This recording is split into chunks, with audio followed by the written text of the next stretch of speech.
Bakit nga ba mas mahaba ang buhay ng mga makasalanan, pero ang mga mababait ay maagang kinukuha ng Diyos? Mga kaibigan, ang Diyos ay maawain at makatarungan. Kapag ang isang mabait na tao ay kinuha ng maaga, hindi ito parusa. Ito'y dahil handa na sila para sa buhay na walang hanggan. Ayaw na silang mahirapan pa sa gulo ng mundo.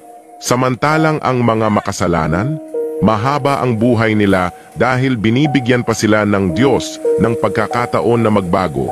Sabi nga sa 2 Peter chapter 3 verse 9, hindi mabagal ang Panginoon sa pagtupad ng kanyang pangako. Binibigyan niya tayo ng panahon upang magsisi.